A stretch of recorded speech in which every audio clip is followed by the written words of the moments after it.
What's up, everyone? Jeremy here from the Quartering. I hope you're having an absolutely wonderful day.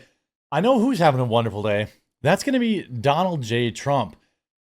Leave a like on the video if you're not tired of winning. Look, I got to admit, this big, beautiful bill isn't perfect. There are things in it worth criticizing. But what it does do is it delivers on basically every major campaign promise that Donald Trump has issued. And we're going to take a look, kind of grade how things are working out, but the left could never, Joe Biden could never, these people could never deliver this level of winning. It just doesn't happen from Democrats. And now I just can't believe I'm reporting this. House approves Trump's massive tax and immigration package. The legislation would extend tax cuts and add billions in new spending and trillions in new debt. Yeah, that is part of it. We'll talk about Thomas Massie and his opinion of it. House Republicans approved President Trump's sprawling tax and immigration agenda this morning, sending to the Senate legislation that the GOP hopes will transform the federal government and economy, powered the White House's drive to deport immigrants and build up the military. I'm fine with building a military. I'm fine with deporting immigrants. I'm fine with no tax on tips. I'm fine with no tax on overtime. This is a huge win for Americans. Now, again, is the bill perfect? No, we'll talk about that. Trump's one big beautiful bill, as the measure is formally known, extends trillions of dollars in tax cuts from his first term, along with new campaign promises, including no tax on tips and no tax on overtime wages, and hundreds of billions of dollars in new spending. But the legislation, which passed 215 to 214 just by one vote after marathon talks, carries a hefty price tag. Now, I think somebody overslept and missed this vote. I can't be totally sure. I thought I read that somewhere. I'll have to look as the video goes on here, which is kind of funny. The latest projection from the Congressional Budget Office, lawmakers' nonpartisan bookkeeper, shows it will add $2.4 trillion over 10 years to the national debt, which already exceeds $36 trillion. Well, here's what I'll say. Get your rear ends in gear on the DOGE recommendations, and this will pay for itself. I believe Elon when he says that they can cut $2 trillion. What he needs to do, though, is get a lot of this stuff, ratified. He needs to get a lot of these cuts actually through. But if they let DOGE cook, this will pay for itself. So yes, I admit I'm not a huge fan of adding a bunch of debt, but I believe that they're working on the other side to offset this. It literally says, to offset the cost, the measure would slash spending on social safety net programs like more than $1 trillion over 10 years. Even then, the mammoth legislation could also force nearly $500 billion in cuts to Medicare over the next decade to keep the national deficit within legal limits. They're not going to cut Medicaid or Medicare. It's not going to happen. It's funny that the left, the Washington Post, suddenly now cares about government spending and government waste. Suddenly now, when they've written countless hit pieces on Elon Musk's Doge, which its exact purpose was to offset this additional spending, when they have been railing against Doge for the past 130 days, suddenly now they're worried about government spending? These people are about as transparent as can be. The legislation could strip Medicaid coverage from 8.7 million people, and lead to 7.6 million more uninsured people over the next 10 years. How many of those are illegal immigrants getting health insurance, by the way? The final vote came in just before 7 a.m. Thursday, wrapping up a more than 24-hour session that started in committee at 1 a.m. Wednesday, determined to pass the bill and keep it on track to win approval by July. House Republicans forced debate deep into the night as each caucus hauled in food, coffee, and other energy drinks, to keep the bleary-eyed lawmakers alert. Members of both chambers expect to undergo extensive revisions in the Senate, where similar tensions could force major policy shifts and would likely reignite ideological feuds among congressional Republicans. Fine, let's get it done. The House legislation, though, was a product of Trump's creation and execution, Many of the proposals were ripped directly from the campaign rallies. No tax on tips, then candidate said, came at the suggestion of a waitress. No tax on overtime soon followed in stump speeches.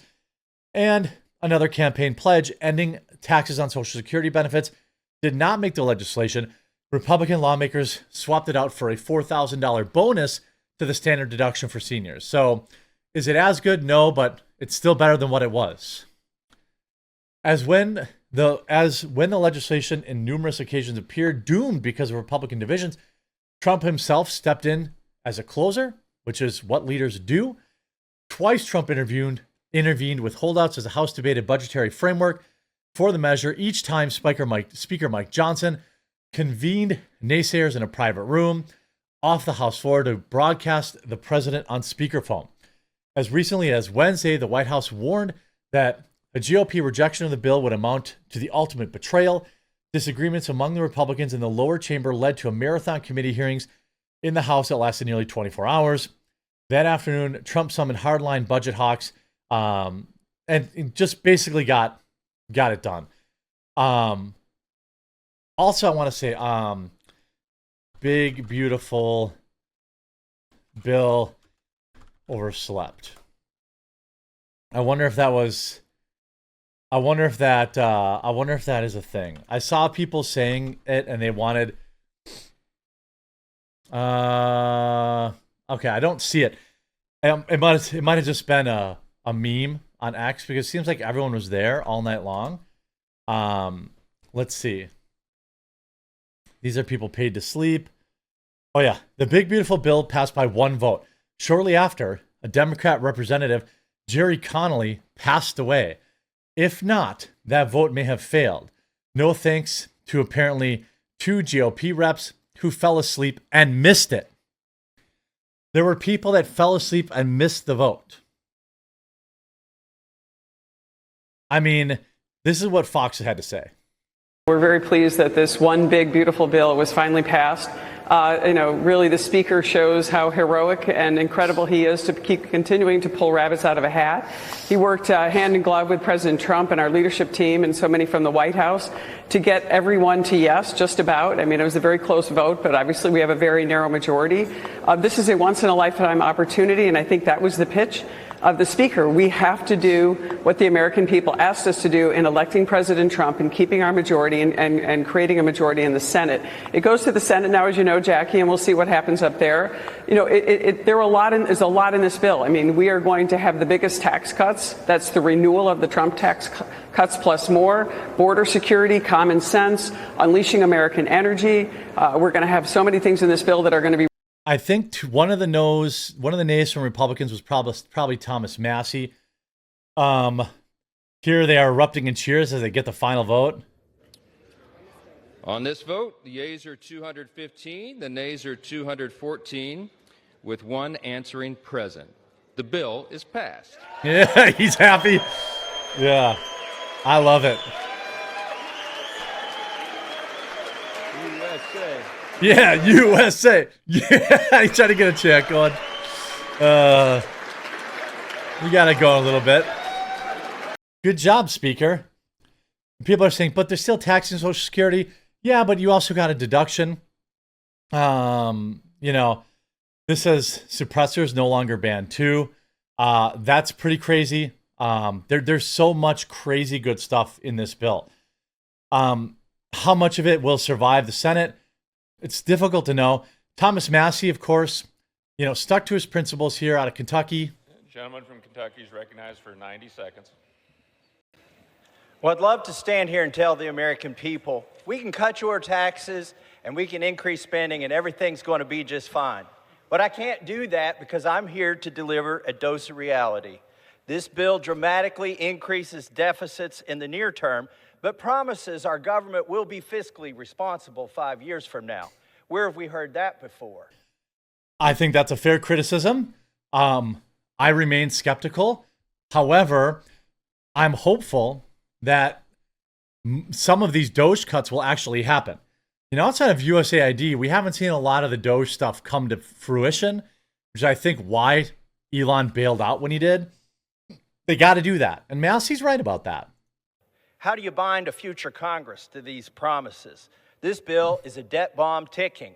Congress can do funny math, fantasy math, if it wants, but bond investors don't. And this week, they sent us a message. Moody's downgraded our credit rating, and the bond investors who buy our debt and finance our debt demanded higher interest rates on the 10-year note, the 20-year note, and the 30-year note.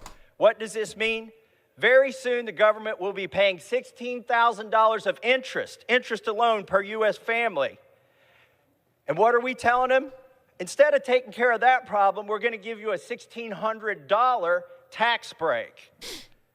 Under the taxing and spending levels in this bill, we're going to rack up, the authors say, $20 trillion of new debt over the next 10 years. I'm telling you, it's closer to $30 trillion of new debt in the next 10 years. Mr. Speaker, we're not rearranging debt. I mean, look, the government has never been efficient in my lifetime, so I kind of take it with a grain of salt. If they're not going to be efficient anyway, I'm happy that there's no tax on tips, no tax on overtime. I don't receive overtime pay when I stream. By the way, head on over, if you're a YouTube viewer, follow Quartercast. I stream there daily. If my super chats are viewed as tips, it won't have a big difference on my life. I don't get a lot of super chats or tips. But I know a lot of Americans survive on tips and more so the overtime. And so no tax on overtime is actually a massive win. The stock market, he said, basically this is, the bond market, this and the NASDAQ is basically even. It's up. I think the Dow Jones is basically, it's up. So the stock market isn't crashing from this. People seem like, putting more money in Americans' pockets seems like a good thing to me. Again, no tax on tips, $175 billion set aside for deportations and the wall. I mean, the wall, deportations, suppressors, tax relief for seniors. I mean, this is incredible. Now, I do want them to continue to work hard on the other end of this and make sure that we get our government spending down and these DOGE cuts happen, because we're going to need them. That much is sure. So for right now, it's one big victory. Let's get this through the Senate, get this out so the American people can have more money in their pocket. We know that when the American people have more money in their pocket, good things happen. Businesses grow, savings accounts grow. All the good things happen when Americans can actually have a little bit more of their paycheck left. I hope you enjoyed this video. If you did, make sure to leave a like on it. If you haven't yet, please subscribe or follow down below. We'll talk to you again real soon.